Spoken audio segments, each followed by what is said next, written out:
Deus, você pode se assentar.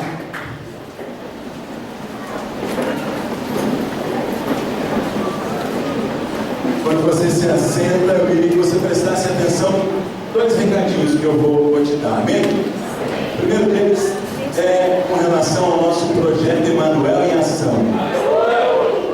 Passamos um pouco mais de um mês de projeto. Durante esse período, muitas já foram as visitas.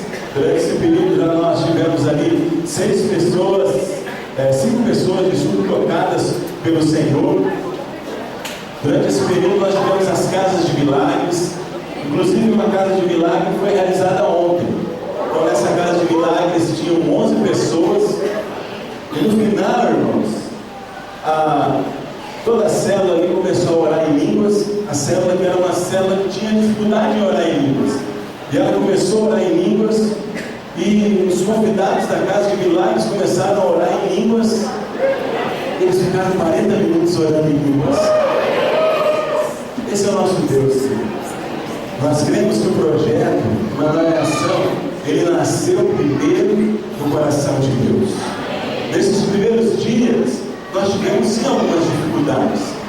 Como o pastor pregou na semana passada, nós percebemos que em determinado momento nós vivemos um período de inverno na igreja. Entretanto, o inverno serviu para aprofundar as raízes. E eu creio que a explosão de crescimento, não só de crescimento numérico, mas crescimento de riqueza, crescimento de poder, crescimento de vida de Deus, ela chegou. A prova disso é que amanhã nós vamos começar 12 dias. Cutuca a pessoa que está ao seu lado aí e fala: 12 dias de jejum de Daniel. Então, se você não sabe o que é o jejum de Daniel, você procure o seu supervisor, você procure o seu líder de célula, ele vai te explicar. Se você quer saber também, esses 12 dias, eles servem sem intoxicação para você. Se você quiser compreender o que é isso, pergunta para a Fabrícia, que ela é nutricionista, ela vai te explicar depois. Mas é claro que nosso objetivo maior é jejuar. Por quê? Porque no dia 22, sem ser essa quarta-feira, na próxima quarta-feira, nós teremos o Projeto Samuel nas células de adultos. O que é o Projeto Samuel? É onde as crianças, os pais não estão na vida da igreja, elas preparam uma apresentação, a célula junto com as crianças convidam esses pais eles vão assistir a apresentação e consequentemente recebem a palavra de Deus. Nós temos muitos casos de vidas que foram alcançadas pelo Projeto Samuel.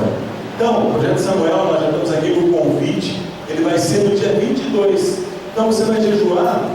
Uma das razões pela qual você vai jejuar será pelo Projeto Samuel. A outra razão é porque a partir de sábado que vem nós vamos começar as casas de testemunho. Eu não sei se você sabe o que é a casa de testemunho, mas a casa de testemunho é um momento onde você vai convidar pelo menos 5 vidas para um jantar, para um churrasco, para uma confraternização na sua casa.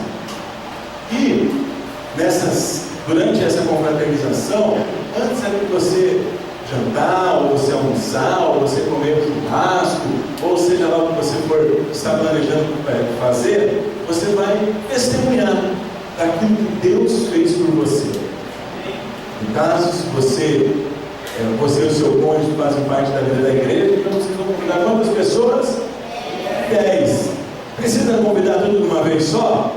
Não, por exemplo, lá na minha casa não cabem 10 pessoas, não cabem 10 convidados. Então, nós vamos primeiro convidar meu irmão e minha cunhada. Depois de convidar meu irmão e minha cunhada, a gente vai convidar um casal que era do nosso bloco, que se mudou. E aqui a gente vai fazer a casa de testemunho. É algo bem simples. Você vai fazer uma pregação com 3 tópicos, estudar a hermenêutica e a homilética do texto.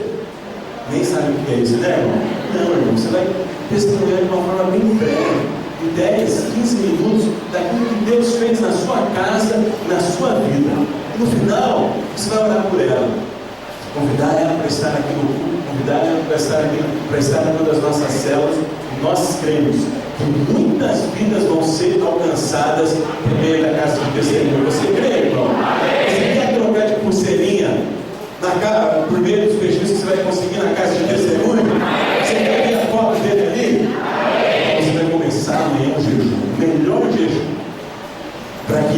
cadeias serem quebradas e você possa ter o prazer de ganhar uma vida para Jesus. Amém? Glória a Deus, querido. E outro recado que eu quero dar, presta bem atenção. A gente está falando de vários assuntos aqui, amém? É o nosso curso de empreendedorismo. Nós começamos na sexta-feira. O pastor aqui trouxe uma palavra que Abraão enriqueceu muito. Você disse amém, que você é um homem de fé. Você disse amém, que é a mesma bênção que estava sobre Abraão está sobre você. Mas para isso, você precisa aprender a empreender. Amém? Então, nós começamos o nosso curso de empreendedorismo nessa sexta, e no dia 25, anote aí na sua agenda, no dia 25, nós vamos dar continuidade nesse curso. Nós vamos falar de vários aspectos. Então, dia 25, depois da oração, às 9 horas, nós vamos estar tendo o curso de empreendedorismo mais ou menos até às 13h30. No roteiro, você vai receber maiores detalhes. Eu queria que cada um fizesse uma inscrição. Todas aquelas pessoas que forem estar aqui no curso de empreendedorismo, nós vamos fazer uma inscrição. Por quê? Porque nós queremos fazer um café nesse dia. Amém? Então você que tem esse chamado, tem um chamado para ser um empreendedor, você está convocado para estar aqui. Então eu faço uma pergunta. Uma igreja, o que a igreja é? Ela é o corpo de Cristo. Mas se nós olharmos de uma forma mais natural, a igreja não é um empreendimento? Sim ou não? É ou não é? Então, se você tem chamado para pastoral, você fala assim, cara, eu não vou ser empresário, eu vou ser pastor. Pastor precisa ser empreendedor ou não precisa? Sim ou não? Então você está convocado para estar aqui também. Amém? Glória a Deus, querido. Hoje, Deus está me dando a oportunidade de trazer a palavra para os irmãos. Quero dizer que a pressão aumenta, e das outras 2 vezes que eu tinha pregado, nós não tínhamos 2 pastores aqui, 3 pastores na plateia, né? Então hoje nós temos aqui o pastor Davi, o pastor Maurício e o pastor Silvio. Então a pressão aumenta. Mas glória a Deus, porque eu quero que eles me avaliem, eles peguem uma prancheta, para que eu desenvolva o ministério que Cristo tem que confiar. Amém?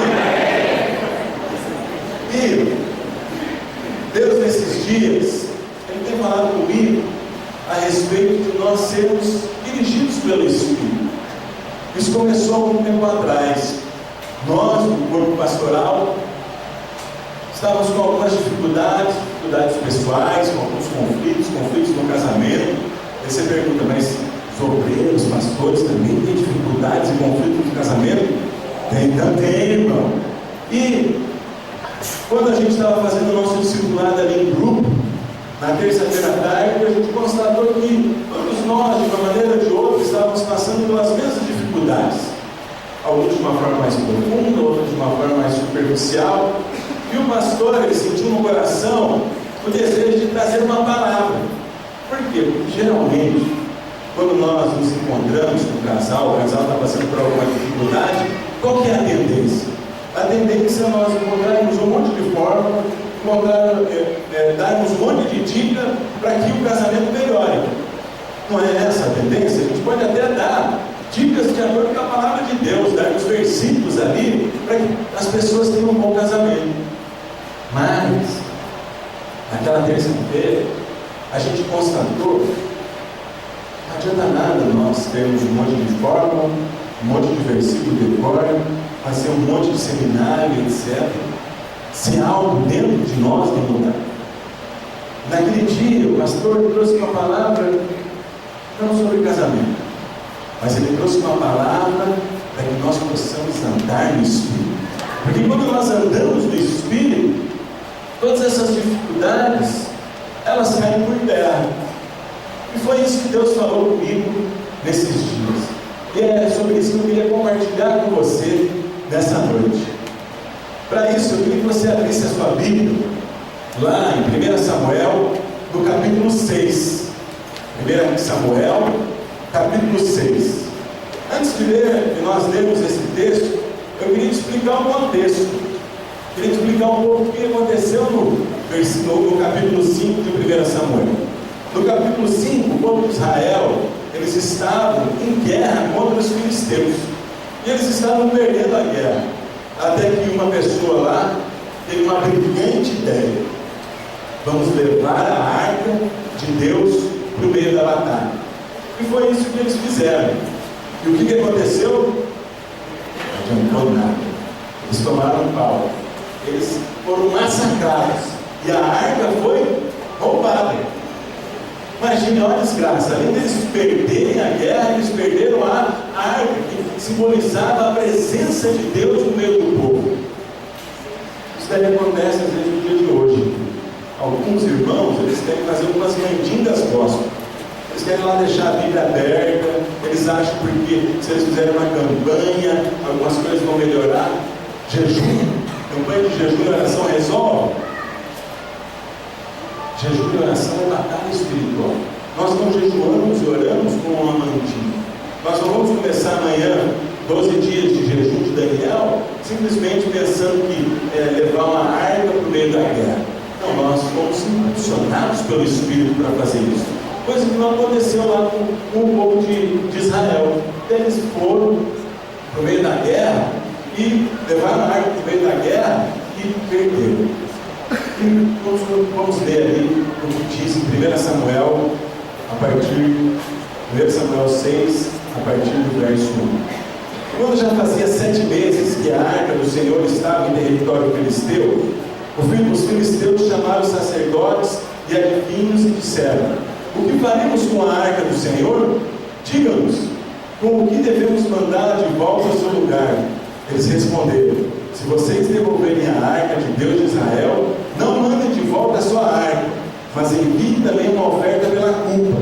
Então vocês serão curados e saberão porque a sua mão não de Deus, não tem se afastado de vocês. Os filisteus perguntaram: que oferta pela culpa devemos lhe enviar?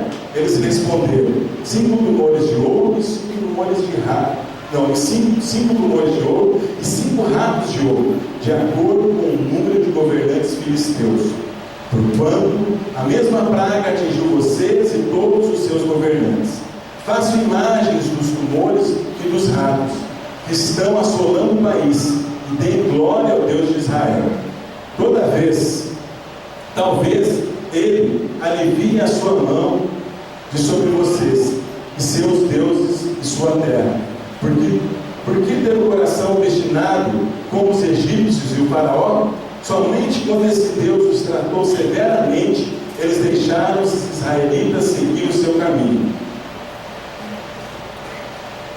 Verso 7. Agora então, preparem uma carroça nova, com 2 vacas, que deram cria e sobre as quais nunca foi colocado jugo.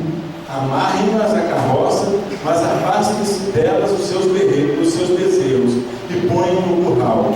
Coloquem a arca do Senhor sobre a carroça, e ponham a caixa ao lado, em uma caixa ao lado os objetos de ouro que vocês estão enviando como oferta pela culpa. Enviem a carroça e fiquem observando. Se ela for para o seu próprio território, na direção de Bet-Semes, então foi o Senhor quem trouxe essas grandes desgraças sobre nós. Mas se ela não for, então saberemos que não foi a sua mão que nos atingiu, e que isso aconteceu conosco por acaso. E assim fizeram. Pegaram 2 vacas com cria e amarraram numa carroça, e prenderam seus bezerros no curral. Colocaram a arca do Senhor na carroça, e junto dela a caixa com os ratos de ouro e imagens dos tumores. Então as vacas foram diretamente para Bet-Semes, mantendo-se na estrada e mugindo por todo o caminho. Não se desviaram para a direita nem para a esquerda. Os governantes dos filisteus a seguiram até a fronteira de Bet-Semes. Aqui, quando o povo filisteu roubou a arca, destruiu o exército de Israel e pegou a arca, no verso 5 ainda você vai ler essa história. O Senhor mandou uma praga de ratos e tumores sobre o povo dos filisteus. E os filisteus, eles pegaram a arca do Senhor e colocaram no templo do seu deus pagão, o deus Dagon. E quando eles colocaram lá a arca de Deus, o que aconteceu? O deus Dagon Eles foram ver lá no outro dia, ele estava prostrado diante da arca de Deus. Estava caído lá diante da arca de Deus. Os filisteus acharam aquilo ali muito estranho, levantaram de volta o deus Dagon, e passou-se mais uma noite. No outro dia de manhã, o que aconteceu?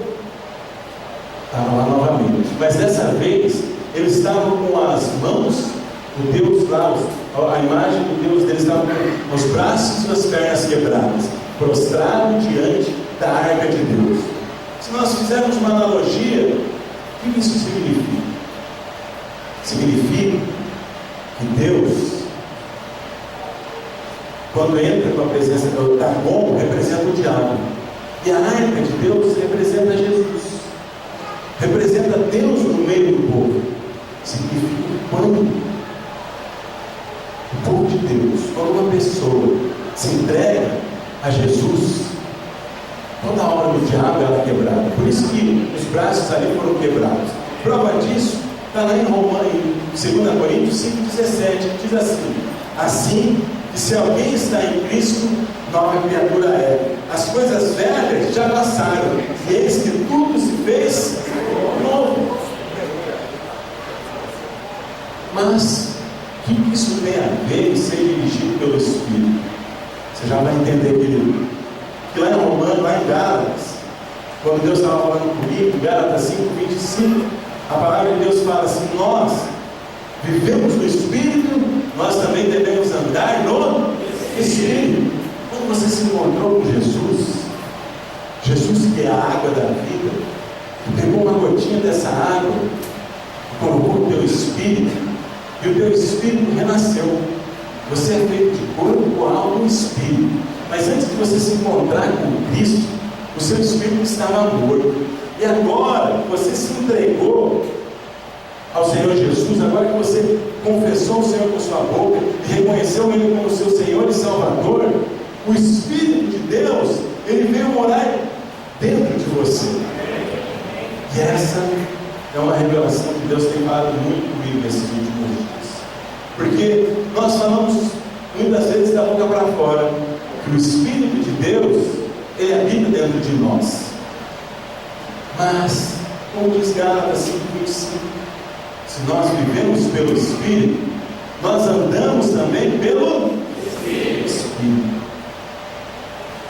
E hoje, Deus está querendo que você reflita. Será que você realmente está andando pelo Espírito? Aí você me pergunta: obreiro, o pastor ele vai assinar ali na prancheta só X, o que tem a ver essas vacas com Espírito? Eu vou te explicar agora. A Bíblia, ela é extraordinária. E mesmo num texto que às vezes nós nem damos muita importância, nós achamos que é uma história bonita, ou uma historinha para contar para a criança antes dela dormir, nós podemos tirar princípios espirituais muito profundos por meio dele. E um desses princípios é que nós podemos observar lá no verso 7, é que mesmo contrariando os nossos instintos, nós podemos fazer a vontade de Deus. Se você for observar o verso 7, o que a palavra de Deus disse? Que eles separaram duas vacas que acabaram de dar cria. As duas vacas acabaram de dar cria. Percebe que não era qualquer vaca, eram vacas que tinham acabado de dar cria. Eu não sei quantos já tiveram a oportunidade de morar numa chácara. Eu costumo brincar ali no meio dos seminaristas que eu não sou um piá de prédio. Então eu já vivi de muitas formas na minha vida. Eu já joguei bola no asfalto, e meu pai, quando era pequeno, ele tinha uma chácara. E lá na chácara, eu lembro que a gente tinha algumas vacas lá, e as vacas, elas davam lá o bezerrinho. E o que acontecia? A vaca, no seu instinto materno, ela queria ficar o tempo inteiro do lado do bezerro dela. Se você tentasse separar o bezerro da vaca, o que você acha que ia acontecer com você? Você ia levar uma chifrada ou coisa. Eu lembro que lá no potreiro, quando a minha mãe ia tirar leite, eu ia com ela lá tirar leite da vaca, a vaca ela só liberava o leite, eu não sei que sistema que ela tem lá no útero dela, lá, e ela só liberava o leite se o bezerro estivesse do lado. Se o bezerro não estivesse do lado, não saía leite. O que é isso? É o instinto.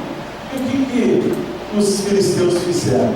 Eles falaram: vamos mandar 2 vacas que acabaram de dar cria. Por quê? Porque essas vacas, elas só iriam para o território, elas não iriam procurar os seus bezerros se elas realmente tivessem sido, se elas estivessem sendo guiadas por Deus. Observe, Deus. Eu sei que até hoje você pensou que vaca era um xingamento, mas uma vaca, ela foi guiada por um caminho por Deus. A nossa vida, ela deve ser a mesma coisa. Nós devemos muitas vezes contrariar os nossos instintos básicos. Se alguém te fecha no trânsito, qual que é a sua primeira reação? Fala, Deus te abençoe? Ou xingar? Observe o seu instinto. O Daniel, ninguém ensinou ele a bater. E eu, todo mundo sabe, eu sou meio sabanado. Teve uma vez, que eu não sei o que eu estava fazendo lá em casa, sem querer, eu pisei no pé dele. Quando eu pisei no pé dele, eu pisei no sapato. Você acha que doeu ou não? Doeu. Mas, no meu espanto, como você acha que foi a reação dele? Foi só chorar? Ele deveria ter 1 ano e meio quando aconteceu isso. A reação dele foi me bater. Será que ele viu eu, a Liliana, se pegando na casa para aprender a bater assim? Ele nunca tinha ido para a escola.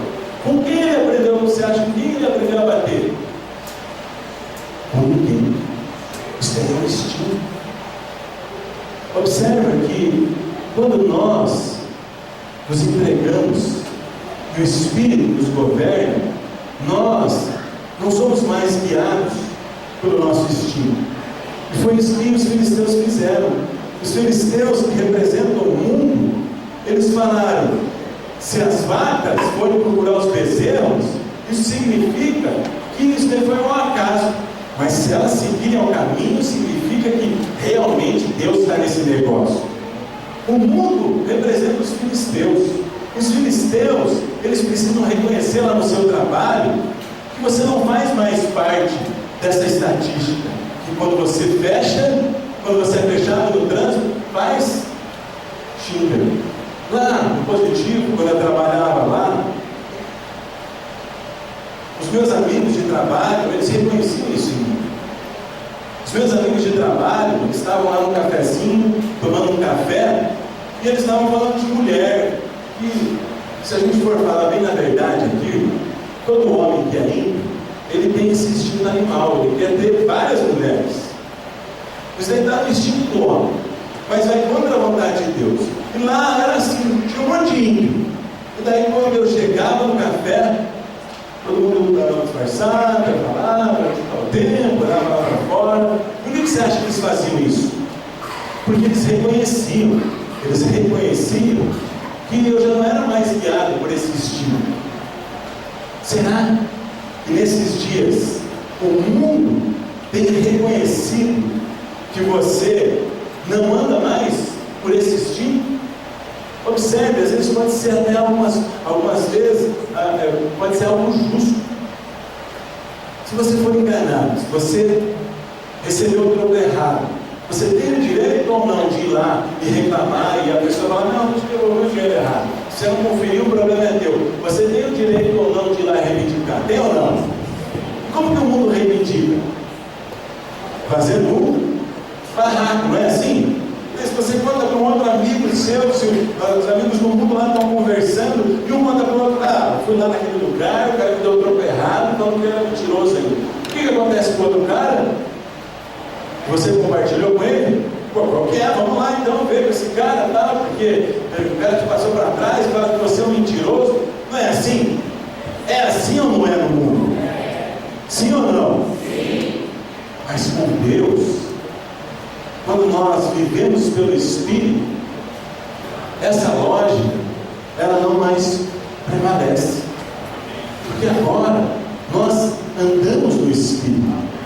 Agora nós tiramos aquilo que era instinto nosso e vivemos de uma forma diferente.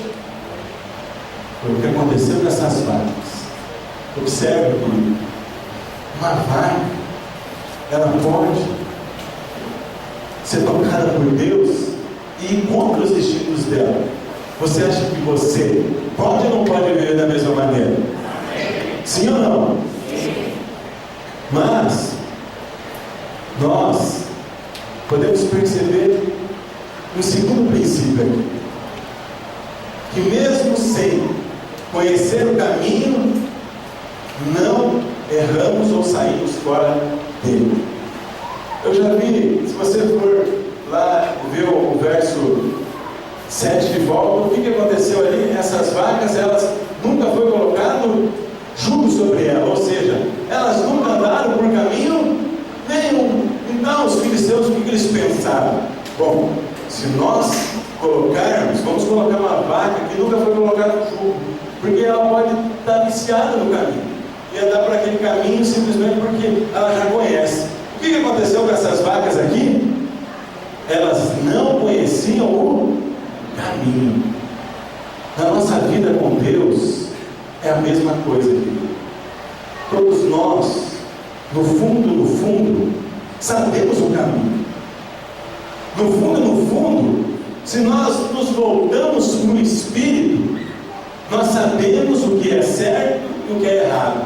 Nós sabemos o que é pecaminoso e o que não é. Teve uma certa vez que eu fui viajar para o Paraguai. Isso daí foi há 1 ano e meio atrás, mais ou menos. Foi acho que em março do ano passado. E na ocasião, meu carro estava com os pneus careca. E eu pensei assim, bom, eu vou trocar o meu pneu lá no Paraguai. Por quê? Porque não sei se você sabe, o pneu zero aqui da Goodyear é mais ou menos aí uns 350, 380 reais. Sabe quanto custa o pneu da Goodyear zero, 15, aro 15, que é o do lodo, lá no Paraguai? 80 reais. Vale a pena ou não vale? Sim ou não? Sabe quanto que é a cota para trazer mercadoria do Paraguai? 300 dólares. Então 300 dólares dá mais ou menos aí 750 reais. Eu pensei assim, bom, vou lá trocar o pneu e eu estou na cota. Eu não estou contrabandeando. Por quê? Porque cada pneu custa quanto? 80 reais.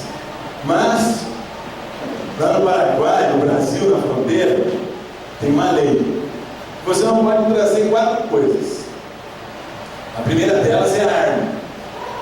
A segunda delas é drogas ilícitas.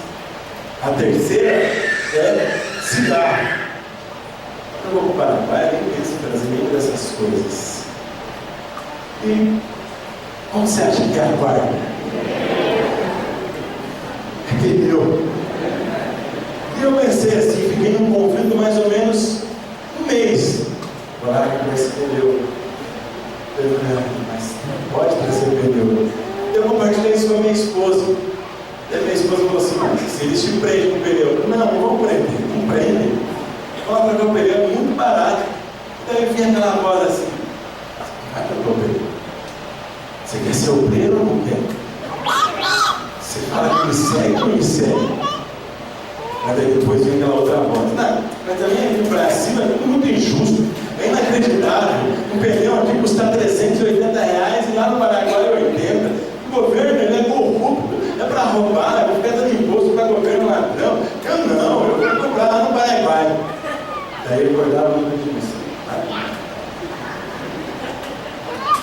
Você nasceu de novo. Você tem uma outra natureza. Daí de repente vem aquela outra voz com outras justificativas. O que você acha que eu fiz?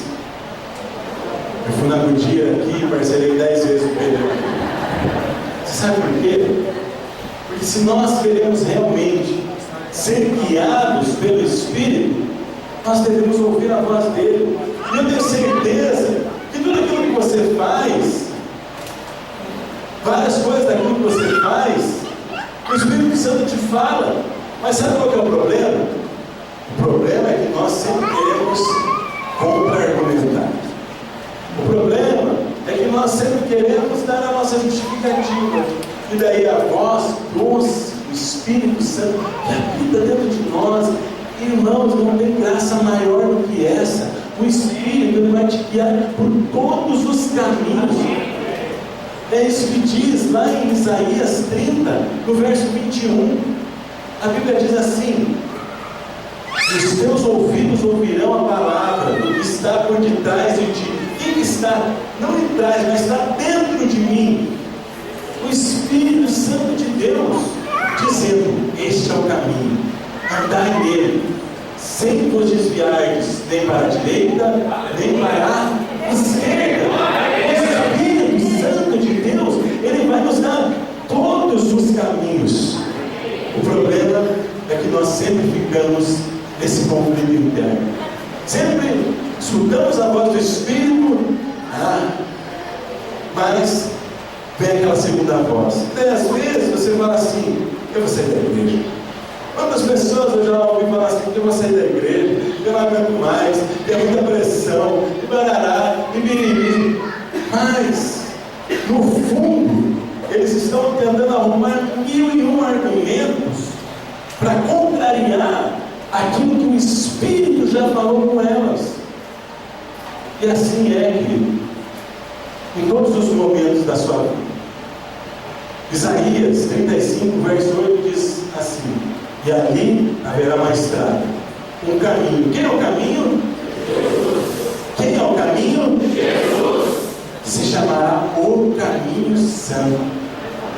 O imundo, ou seja, o incrédulo, não vai passar por esse caminho, mas será para aqueles, os caminhantes. Você é um caminhante? Você está nesse caminho? Sim ou não? Sabe que a palavra de Deus continua dizendo: até mesmo os loucos não errarão. Irmão, fala a verdade. Às vezes tem uns irmãozinhos que eles são meio pidel, entende? Eles vêm conversar com você, você fala: não está entendendo nada. Mas eu digo para você que a maioria não é assim. Você é louco? Você tem um parafuso a menos? Sim ou não? Não. Mas olha o que Isaías 35:8 diz: até mesmo os loucos, eles não se desviarão do caminho, eles não errarão. Naquela viagem para o Paraguai, eu podia usar 1000 argumentos. Na tua vida, no teu caminhar diário, você pode usar 1000 argumentos, mas no fundo, você sabe o caminho. No teu casamento, quando você briga com a sua esposa, ou quando você briga com o seu filho, ou você briga com o seu pai, você pode usar 1000 argumentos, o porquê você usou daquela destemperança. Mas na verdade, todos nós sabemos o caminho. Você pode falar que tem muita pressão, você pode tentar com seus argumentos dizer que eu não quero liderar. Quantas pessoas eu ouvi dizer: meu Deus, é muita pressão para liderar. Mas no fundo, você não ouviu a voz. Não precisa estar aqui o pastor pregando toda semana que não pode ir lá para o Paraguai e trazer contrabando. Não precisa aqui o pastor pregar e dizer que você não pode fumar. Alguma vez o pastor já pregou sobre isso? Por quê? Porque o Espírito já está dentro de você. E nas outras questões mais profundas, também é da mesma forma. O Espírito, ele já está falando com você. O Espírito, ele já mora dentro de você. Não tem como ele sair. E não existe graça mais maravilhosa do que essa. O Espírito morar dentro de nós. Essa é a maior graça de todas. Por quê? Porque se nós vivemos pelo Espírito, não tem como dar errado. É impossível. Então, se você vai abrir um negócio e você é guiado pelo Espírito, é impossível dar errado. Por passada, eu tive uma intuição no meu espírito. Eu pensei assim, eu vou comprar. Eu vi lá na segunda e na terça-feira que a ação da Petrobras estava ganhando mais ou menos, naqueles 2 dias lá, 14%. Eu falei assim, se a Dilma for mal na campanha, eu não estou defendendo o partido alvo, eu estou dizendo uma análise política que eu fiz ali. As pesquisas estavam dizendo que a Dilma estava com 48%, 45%, 48% dos votos válidos. Eu pensei, se não desse os 48%, a ação da Petrobras, ela vai subir. Porque esse é o jogo na Bolsa de Valores. E daí, eu pensei, vou comprar essa ação. Eu até tentei comprar ação, mas não consegui. Eu poderia ter feito um esforço maior e ter comprado a ação. E o que eu ia fazer? Eu ia tirar R$2.000 do meu limite do banco para comprar R$2.000 nessa ação da Petrobras. Se eu tivesse feito isso, sabe quanto eu teria ganho na terça-feira agora? R$20.000. Percebe que nós queremos ser bem-sucedidos? Estou dando um exemplo aqui para você prático, uma coisa que até parece mundana, mas o Espírito a todo momento fala conosco. Ontem, quando eu estava pensando ainda se eu ia trazer essa palavra, aqui na oração, o pastor Silvio conduziu a oração. No sábado, geralmente sou eu que conduzo. E daí estava na oração eu, o pastor Silvio e o pastor Maurício. O que você acha que a gente falou ali na oração? De sermos conduzidos pelo Espírito. A gente não fez aquela oração agora a gente ora pela família, agora a gente ora pelas finanças. A gente colocou uma música e nós fizemos 3 orações. O pastor Silvio fez uma, eu fiz outra e o pastor Maurício fez outra. E todas na direção de nós sermos, de nós andarmos, de nós sermos dirigidos pelo Espírito. A palavra nos promete que nós teríamos uma voz que nos orientariam. Eu quero que você perceba que no verso 12 do capítulo 6, se você for olhar ali, as vacas, a Bíblia dá uma ênfase que as vacas foram mugindo. Por que você acha que elas foram mugindo? Porque elas estavam alegres. Eu lembro dos meus desenhos quando eu era pequeno. Eu não lembro qual desenho lá, que tinha uma vaca. E eu lembro que a vaca ia mugindo, balançando o rabo quando ela estava feliz. E eu fico imaginando que essas 2 vaquinhas, elas estavam seguindo o caminho feliz. Essa é a realidade sobre nós. O Espírito está dentro de nós, nos dando a direção, e nós vamos seguindo felizes por esse caminho. Amém. Compreende o que o novo nascimento, compreende aquilo que quando você aceitou Jesus aconteceu? Isso o mundo, ele não pode comprar. O mundo, ele pode até tentar, mas ele não consegue comprar isso. Mas nós podemos aprender um outro princípio com essas 2 vagas. Lá fala que nunca foi colocado jugo sobre elas. E voltando aqui à aula de agronomia, de pecuária, eu não sei se você já viu em alguma televisão, em alguma reportagem, quando você coloca num cavalo ou numa vaca, a primeira vez que você vai colocar o jugo sobre ela, você vai colocar a carga lá sobre ela, o que você acha que acontece? Você coloca, ela vai sair andando? Você acha que é facinho colocar? Sim ou não? Não é, querido. A primeira vez a vaca empaca, ela não sai do lugar, ela se debate, ela não quer deixar colocar. E ali, 2 vaquinhas que nunca tinha sido colocado jugo sobre ela, elas aceitaram o jugo numa boa. Por quê? Porque elas, com esse jugo, elas não se sentiram sobrecarregadas.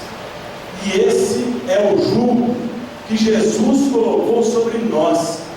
Lá em Mateus 11, de 28 a 30, diz assim: vinde a mim, todos os que estáis cansados e oprimidos, e eu vos aliviarei. Tomai sobre vós o meu jugo, e aprendei de mim, que sou manso e humilde de coração, e encontrarei descanso para as vossas almas, pois o meu jugo é suave e o meu fardo é leve. Fala sério, não é uma contradição isso? Jugo com liberdade, com não se sentir oprimido, não é uma liberdade, não é uma contradição. Não é uma contradição a gente falar assim, descansar com o jugo nas costas. É ou não é uma contradição? Não é uma loucura isso? É. Entretanto, é isso que a palavra de Deus nos promete. Você sabe por quê? Porque sabe quem é a outra vaquinha que está do lado? Sabe quem é a outra vaquinha? A primeira vaquinha é você. Você não está se sentindo ofendido porque eu estou te chamando de vaquinha, não, né? Depois dessa aula que pode mostrar que uma vaca é guiada pelo Espírito. A outra vaquinha é Jesus.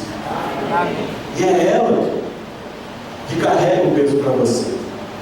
Então, o teu fardo, ele é leve. Naqueles dias que nós fizemos esse discipulado, eu não estava conformado, porque eu mesmo estava, de certa forma, me sentindo sobrecarregado. E a vida cristã não é isso, filho. A vida cristã não é para você se sentir sobrecarregado. Se você está se sentindo sobrecarregado em liderar uma célula, em supervisionar a sua rede, em seja lá o que for na vida da igreja, em ser um líder em treinamento, em discipular alguém, tem algo errado, porque a vida cristã, o jugo é suave, você não sente. Amém. Compreende que se isso está acontecendo, tem um jugo aí que não é o jugo de Jesus, porque o jugo de Jesus ele é suave. O jugo de Jesus ele é leve. Há uma contradição aí se você está se sentindo pesado por liderar uma célula. Mas ali pode falar também de você colocar na outra vaquinha os membros da sua célula. O cristianismo, ele não é um empreendimento individual. O cristianismo, ele não é para você viver sozinho. Porque a palavra de Deus fala que o mundo, Jesus fala que o mundo nos reconheceria como testemunha deles quando visse o amor, quando ele visse a unidade entre nós. Quando o mundo visse a unidade da igreja, o mundo iria reconhecer que realmente Jesus está comandando esse negócio. Amém. Compreende? Por que é tão importante você ir para a célula?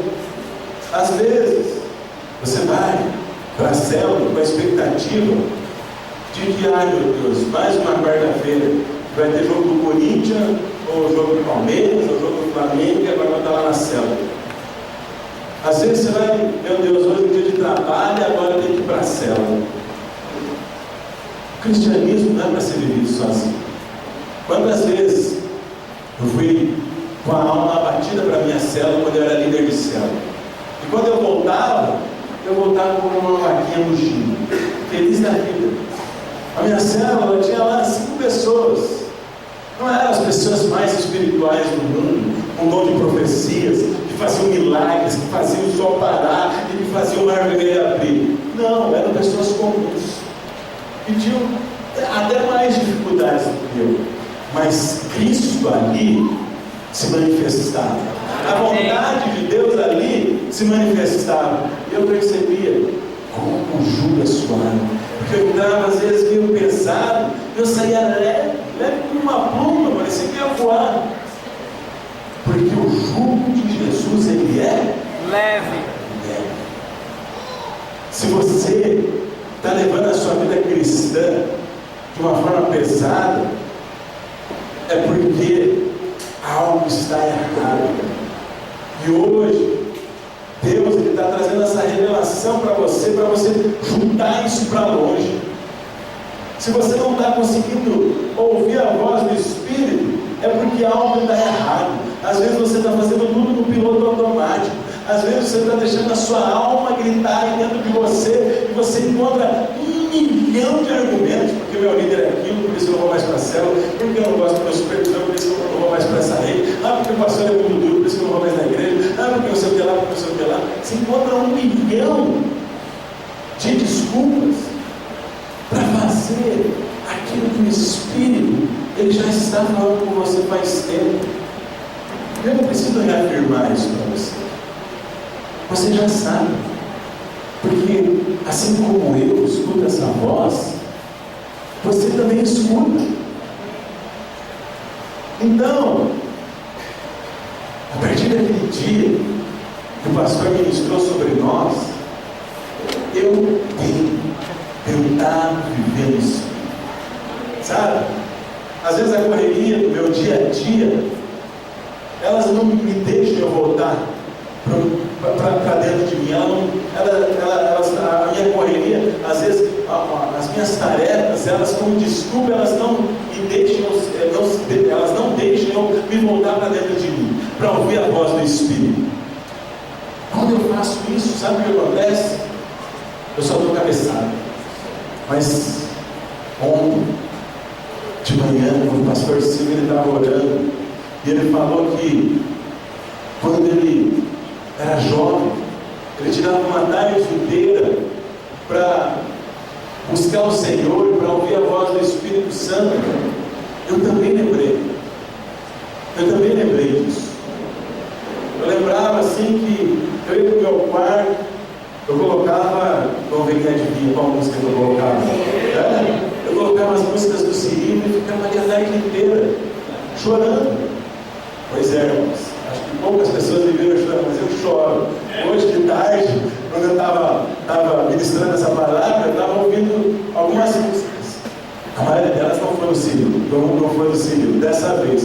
Mas eu estava chorando. Eu estava percebendo o quão é gostoso, o quão profunda essa revelação de que o Espírito, ele está dentro de mim. Amém. E a palavra de Deus fala, lá em João 14, 26, eu quero que você abra a sua Bíblia em João 14, 26.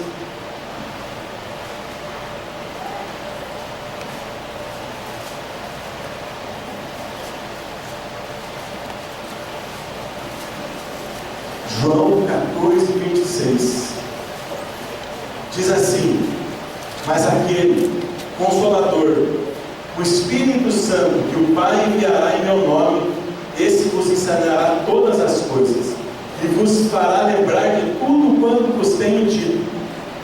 Eu nasci, bem dizer, em verso evangélico, e quando eu lia esse versículo, sabe o que vinha na minha cabeça? E quando eu for evangelizar alguém, o Espírito vai fazer eu lembrar. É isso que vinha na minha cabeça. Mas se você observar, ali na segunda metade, na segunda metade desse versículo, ali diz: esse vos ensinará. Ele ensinará todas as coisas. Amém. Observa que você não tem mais aquela desculpa de que eu sou novo na fé, porque a pessoa ela pode ter nascido de novo ontem. Hoje ela já sabe que é pecado fumar. Ela já sabe que não é certo fumar. Ela pode ter nascido ontem de novo. Hoje ela sabe que não pode xingar, que não pode subornar, que não pode bater na esposa, que não pode bater no marido. Por quê? Porque quando o Espírito ele vem morar dentro de nós, ele nos ensina todas as coisas. E às vezes nós passamos despercebido por cima dessa frase. E daí nós ficamos arrumando as nossas justificativas. As nossas aflições, às vezes nós temos, e nós não buscamos o Espírito. O que nós podemos aprender com essas aflições? Nós simplesmente se justificamos. Dizemos que está ruim, e maldicemos, e amaldiçoamos, e falamos mal, e reclamamos, e murmuramos, e não nos voltamos para o Espírito. Essa semana, eu estava assistindo um programa lá na Band, que eu gosto, Apóstolo, que é o Mundo Segundo os Brasileiros. E essa semana eles estavam falando da ilha de Malta. E uma certa altura lá, uma das pessoas que moram lá nessa ilha, uma brasileira, ela falou que lá foi uma das ilhas que o apóstolo Paulo sofreu um naufrágio. E o que aconteceu? O Paulo estava fazendo uma viagem missionária. Imagine você. E o barco dele afunda. Se fosse com você, tivesse que fazer uma viagem missionária, e o seu barco afunda, o que você ia falar? Pô, tá de palhaçada, né, Deus? Eu estou indo fazer a sua obra, estou indo lá para a minha célula e peguei um carro fura. Está de brincadeira? É assim ou não é? Mas Paulo, ele sofreu um naufrágio, ele foi nadando lá para a ilha de Malta. E daí, lá a gente começa a ter algumas clarezas que a gente não tem. Por exemplo, lá a água era gelada. Mostrou uma certa altura lá no programa, 2 mergulhadores lá na praia. Eles tiveram que vestir uma roupa especial porque era muito gelada a água. Paulo foi na água gelada, nadando até a praia. Como se não bastasse isso, Paulo, lá, ele foi picado por uma cobra. É isso que dá. Imagine você indo para a célula, fui pegando o carro, e o cachorro te dá uma mordida. E o cachorro tinha raiva. O que você ia falar?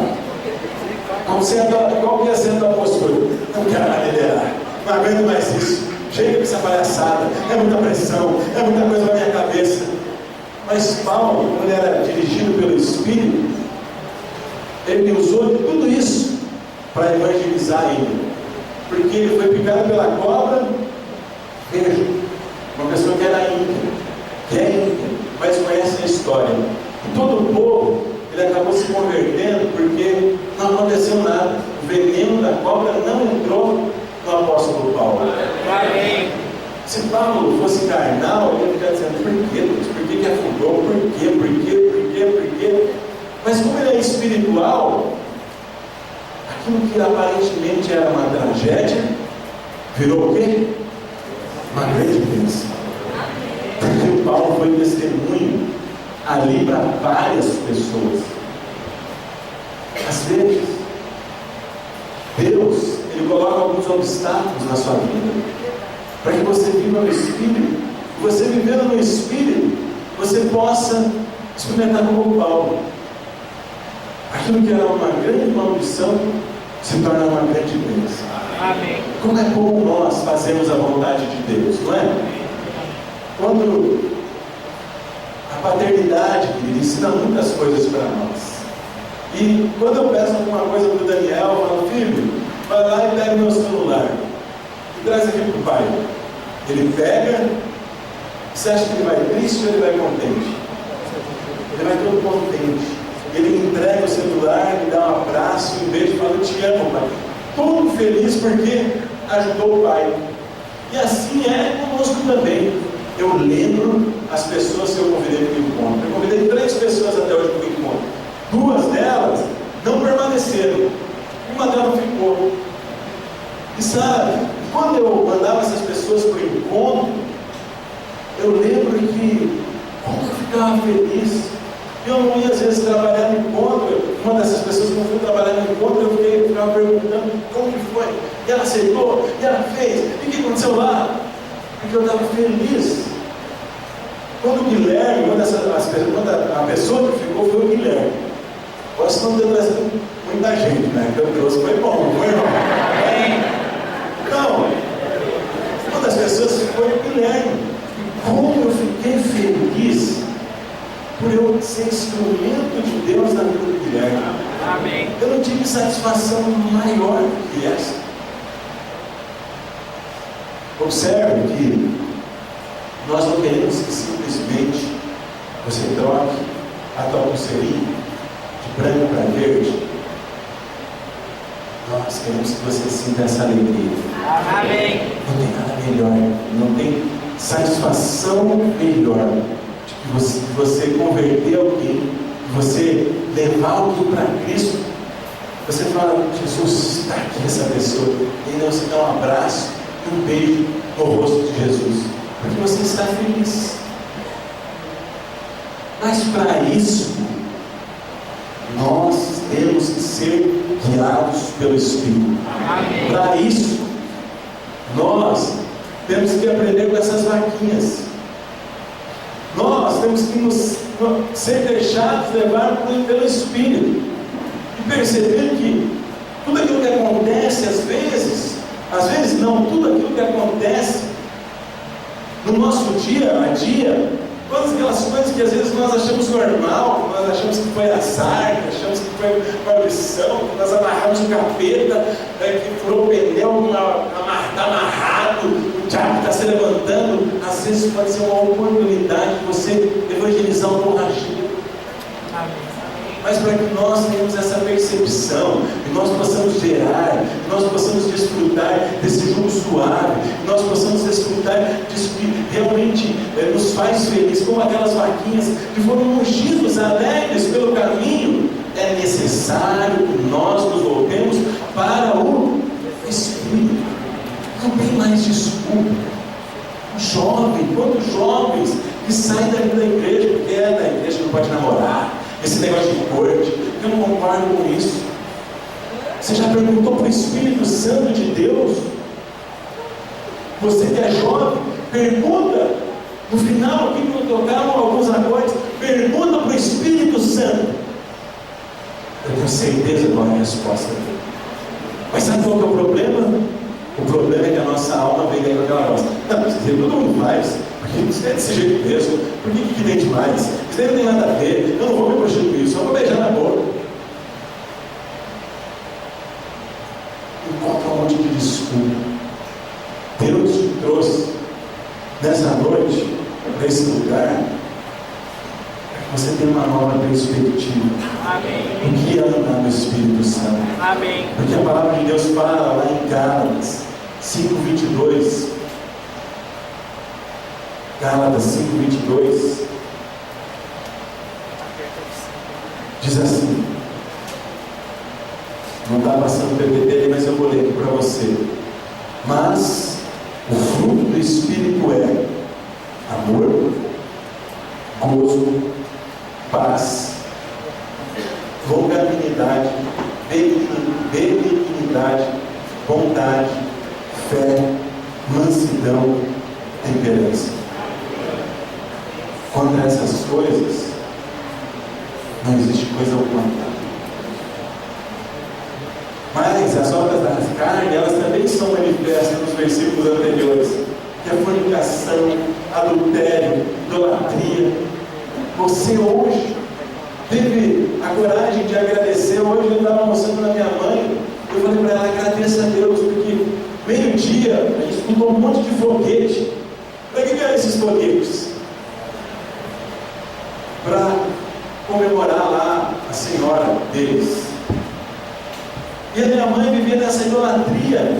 E a minha mãe não sei o que ela comentou. Eu falei, mãe, agradeça a Deus, porque essa era a sua realidade alguns anos atrás. Isso era foguete de uma samba que não pode nada. Observe que o Espírito ele fala de coisas simples. Você teve essa revelação e agradeceu a Deus por Deus ter te tirado daquilo que é uma obra da carne, que está lá em Gálatas 19, 20, 21, que uma delas é a idolatria, e a idolatria é comparada ao pecado de feitiçaria. O Espírito Santo de Deus, ele está querendo ter uma nova relação com você perdido essa noite. Amém. O Espírito Santo de Deus, ele está dizendo para você aquietar sua alma agora. E em tudo que você for fazer, comprar uma ação na bolsa de valores, comprar uma casa, casar, trocar de emprego, pedir a compra, liderar uma célula, liderar uma rede, se relacionar com o seu filho, se relacionar com o seu cônjuge, fazer o seu discipulado com o seu discipulador pessoal, fazer seu discipulado com os seus discípulos. Tudo, antes de você fazer essas coisas, antes de você tomar cada passo. O Espírito Santo está te chamando para você conversar com Ele, para você aquietar a sua alma e falar com o Espírito. Porque quando você viver assim, querido, você vai ser como aquela vaquinha. Você vai andar fugindo pelo caminho, feliz da vida, porque o Espírito ele vai te guiar em todas as coisas para o seu bem. O Espírito ele vai te guiar para que você tenha uma vida plena e para que realmente você entenda o que Ele é morar dentro de você. Não tem lógica você viver às vezes tão oprimido com o Espírito Santo morando dentro de você. Não é racional isso. E a maior graça de todas é essa. Mesmo você não merecendo, Ele veio morar dentro de você. Amém. Mesmo você sendo pecador, hoje Ele mora dentro de você. Amém. Ele te conduz para o caminho que te leva a uma vida de pleno desfrute, porque essa é a vontade dele. Eu queria que você se colocasse em pé agora. Eu queria que você conversasse com Deus, conversasse com o Espírito Santo que está morando aí dentro de você. Você que é salvo, você que aceitou Jesus, confessou o Senhor Jesus como seu Senhor e Salvador. O Espírito Santo ele habita dentro de você agora. Comece a conversar com Ele. Espírito Santo, como que está a minha vida? Por que eu estou sentindo esse jugo? Por que eu estou sentindo esse peso que não é meu? Espírito Santo, por que eu tenho dificuldade de evangelizar? Espírito Santo, por que eu tenho dificuldade no meu casamento? Por que eu tenho dificuldade na minha vida financeira? Comece a ouvir a voz dele. Ele quer te dar uma vida plena. Eu quero que você fale com ele, mas eu quero que você escute os acordes dessa música e deixe ele falar com você. Hoje de tarde eu fiquei mais ou menos 1 hora sem falar nada, só escutando uma música, e nessa hora que eu não falei nada, o Espírito de Deus é que falou comigo. E assim é que é. Você fala e ele fala também. Você fala e ele escuta. Aí você para de falar para escutar ele.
você converse com o Espírito Santo de Deus agora.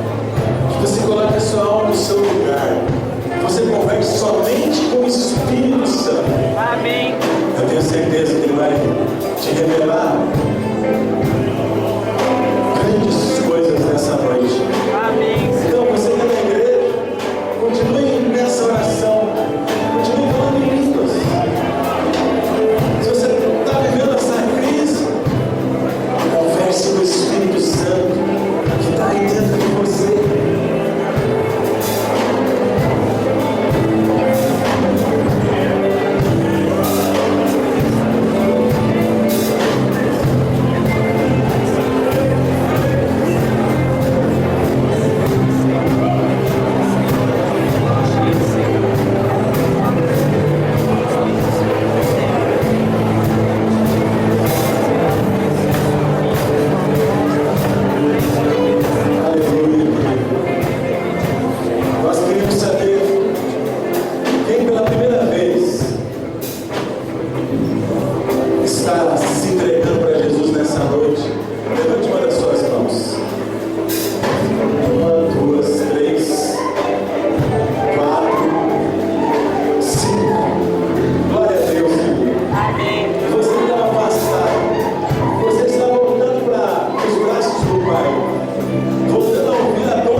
Nós temos aqui o código